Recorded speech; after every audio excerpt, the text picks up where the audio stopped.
everyone and welcome. With 2025 almost in the rearview mirror, what were the main drivers for the global economy and what might lie ahead in 2026?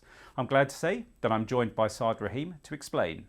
So Saad, if I could ask you 3 words to describe the macro picture in 2025, what would you say? Tariffs, conflict, emerging markets. Okay, let's put a bit of meat on the bone on those. Tariffs first.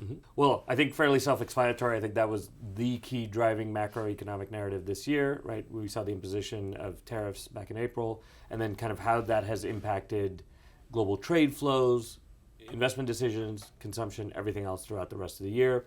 So I think that's really been a key one. So it created a lot of uncertainty across different markets, and we've seen the impact on our physical commodity markets, in particular in something like copper, where because of the threat of imposition of tariffs, you had a major arbitrage open up. So copper units from all over the world moving into the U.S., building up inventories there. And just companies, consumers, governments all trying to respond to that high degree of uncertainty, I think, throughout the year. Then conflict, so partly it involves that trade war, but it also then speaks to the fact that we had a major war in the Middle East, and that drove oil markets certainly for a little while. But then we also had this ongoing conflict in Europe with Russia and Ukraine, and then again the impacts on trade flows. Do we get sanctions and all that coming out of that as well? And then the third one, emerging markets, really to me, I think has been the bright spot where we've seen continued growth, and that's offset some of the uncertainty elsewhere. And I think that continues to be a big theme for commodity markets, not just this year, but every year going forward. Okay, so just looking at the US, just quickly to recap there, the tariffs came in, we obviously had the pause, so there's been a bit of a lag effect, and for you, 2026, we'll see exactly what's been happening there, whether these prices will be passed on or not to the consumer. And the consumer is still the sort of the driver, really, of the US and to a degree the global economy. Well, certainly for the last 4 years, if we look at 2021 through the end of 2024, the U.S. consumer was the driving force in the global economy. And if you look at it, U.S. personal consumption expenditures accounted for about 40% of total global GDP growth, right? So that's a staggering number. It is, yeah. And if you think about then what potential impact tariffs may have on that, in fact, what we've seen, at least in the first half of 2025, is that consumption has come off, and that has really been replaced by AI capex and AI spending, right? Investment in that area.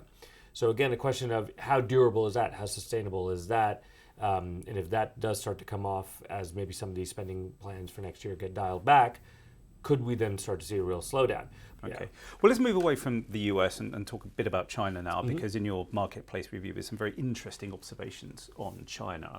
I think we've seen really a continuation and, in fact, probably a turbocharging almost of a trend that we saw last year, which is an offsetting of domestic weakness with export growth. Right? So when you look at Chinese GDP growth in aggregate, actually wasn't that bad, right? It was probably around somewhere around the 4.5%, maybe towards even the higher end of closer to 5% range, which I think for many observers feels very high. But I think if you're just looking at the domestic side, which does continue to be weak, right? We see weakness in the property sector. Yeah. We see weakness as a result in then personal consumption there, and a clear market difference versus the U.S. But the export growth has continued to be phenomenal, even with all the trade uncertainty.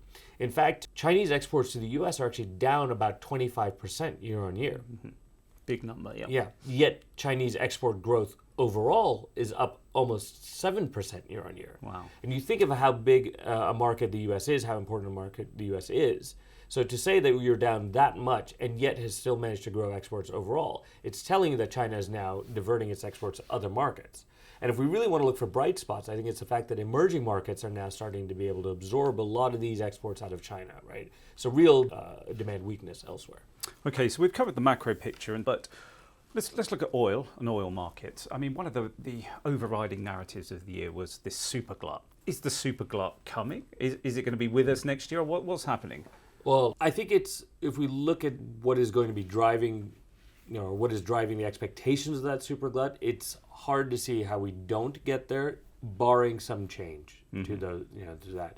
What do I mean by that is, given that it's the supply side is being driven by long lead time projects, right? Things that are coming on that have been planned for a decade or more in some cases. That supply is pretty much guaranteed to come on. And demand growth, even if you were to really to double what people are projecting, you're still not making up for that supply growth. So whether it's a glut or a super glut, it's kind of hard to get away from that unless you get major changes to OPEC policy, U.S. production outlook, or potentially a tightening of sanctions, really going the other way from what we're seeing right now. And the other wild card in there is whether China continues to keep buying as it's done. That's it, right? And in fact, if anything, if it needs to continue buying at this rate for that super glut to not really show up even earlier and even bigger. And Saad, as we look forward to 26, what are the reasons for optimism? Well, it's an interesting question because as an economist, we're usually the dismal scientists, but I think there are quite a few, right? I think if we look at it, the Federal Reserve is cutting rates right now, indicating that it will continue to do so. Lower rates are generally a good tailwind for the global economy. If we do see lower rates, maybe a weaker dollar as well, again, that could be a very good tailwind for emerging markets. Consumers are still sitting on relatively high cash balances, relatively low debt ratios. So that's all fairly positive. One of the ones I mentioned earlier, I think, and one we talk a lot about in commodity markets is the continued growth in emerging markets that we're seeing. Certainly if you look at India, right? India now is really becoming the sort of the growth story that people had long expected, but had always been the story of high percent growth, but off of a low base. But now starting to become really meaningful on a global level, right? So Indian copper demand this year, for example, is going to be about the same size as the U.S. copper market. So really providing, a home for growth for exports from other regions. So I think, quite a bit of optimism across all of these things. And then if we do start to see some of these maybe builds or surpluses in some of these commodity markets that people are projecting, could you see lower commodity prices, lower energy prices? And that, again, is a boost to at least the global economy. Okay, Saad, thank you very much. Great, thank you.